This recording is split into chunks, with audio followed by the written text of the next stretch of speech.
Welcome back to TYT Sports Tactical Talk here on our favourite segment, Let's Talk Tactics. We're discussing crucial game for both sides on each side of the park this weekend. Tottenham Hotspur host Manchester United. Tottenham chasing at Leicester's heels. Manchester United chasing at their bitter rivals City's heels to try and get into top four. It's all there to play for. Let's talk some tactics. So this is how we imagine Spurs will line up. Lloris in goals, that back line of Walker, Alderweireld, Wimmer and Rose. And the crucial players in this example, which I will highlight, is Dia.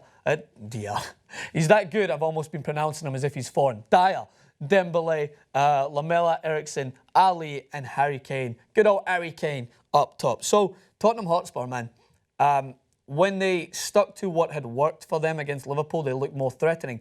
But they didn't interchange their movement enough. They didn't switch up their style of play enough to cause enough concern for Liverpool. They're coming up against in my opinion, a weaker back four. I think Manchester United overall are a better team than Liverpool, but Manchester United's back line has showed signs of weakness, especially if they don't have that composed head of Dele Blind back there. How can Tottenham isolate this? Well, I'm going to highlight it right here. If you remember Tottenham Hotspur's goal against Liverpool, what happened is they decided to switch their movement. So Eriksen usually takes up this central role. What happened is they interchanged, made this loop and run in behind, and that was enough to drag Liverpool's fullback out and create this space in here. And for someone, say a decent striker, that's not enough for you. That's not enough to be able to just create that space so that the striker can move into this area and pick up the ball. But for Harry Kane, that is enough, because all he wants is this separation. Harry Kane doesn't want to get the ball into feet and then suddenly a fullback's pressing him and he gets compact. Harry Kane wants to get the ball into feet and he has a one-on-one to try and find room and bang it into the back of the net. Because Harry Kane, for me, one of the best in the world, whole wide world. Don't care if you're not a Premier League fanboy, whatever else.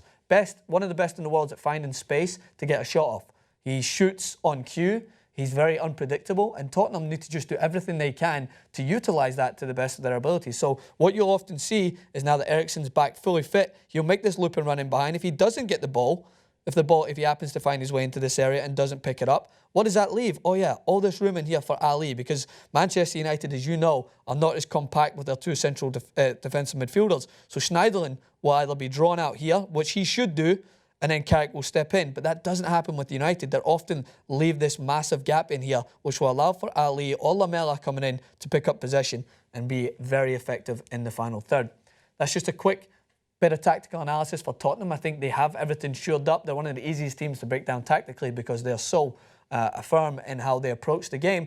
But let's talk about Manchester United and what they can do to utilise this as a weakness, turn it against them. So I'm going to touch on Manchester United's goal against Everton. What happened? It was a bit of alternate football. Yes, we want to see Manchester United knock it around on the carpet, but sometimes, as we say in Scotland, you just got to have it, put it long, into an area which will cause problems. And that's what Manchester United did very well. And how did they do it? Very similar to what I said about Tottenham, is they exchanged their movement. We see Mata often than not nowadays pick up the ball in and around this area, try to get into feet. But what we've seen is Lingard checked two, and it was a switch of play. Juan Mata found himself out wide. Now, that being said, he's still got a lot of work to do. But what happened is Rashford, seen that Juan Mata was able to pick the ball up in a wide, dangerous area, and he worked as his second striker. I don't care who plays in that final third. If Rashford's up top and it's Martial, Depay, Mata, Lingard, whoever, what they have to be doing is they need to work as pairings of two, basically. When one person picks up the ball,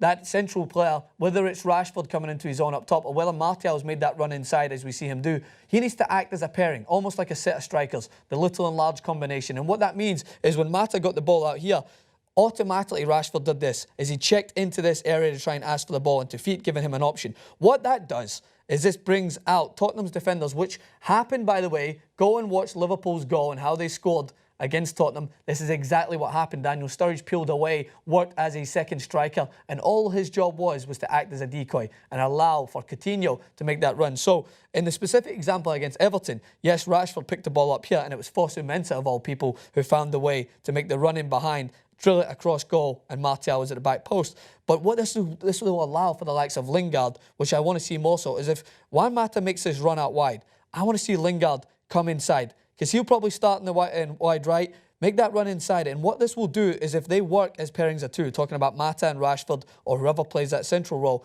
is it poses a question for Tottenham centre-backs to follow this runner.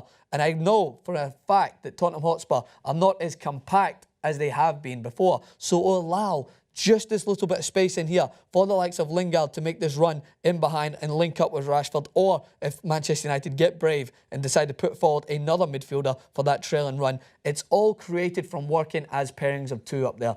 Far too often we see United play that outlet ball, which often means Fellaini's on the park, which doesn't have to be that way because we've proven that you don't need to have Fellaini to play the ball in the air. You can get it to Mata.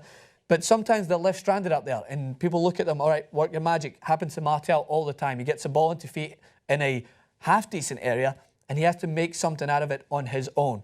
That's not what football should be about. It's about working in pairs. Rashford sees that. He's very mature beyond his years. He works as a sole striker but can also work as a partner striker. And when he does, it allows for Manchester United to be more versatile and stretch Tottenham further. Those are my quick tactical thoughts. Let me know what you think in the comment section below. Right or wrong, indifferent. I still want to come back and communicate with you guys. Come over to Twitter at Francis_Maxwell, at TYT Sports. I'm on Instagram, Francis Maxwell, host over there. As always, it's been a pleasure.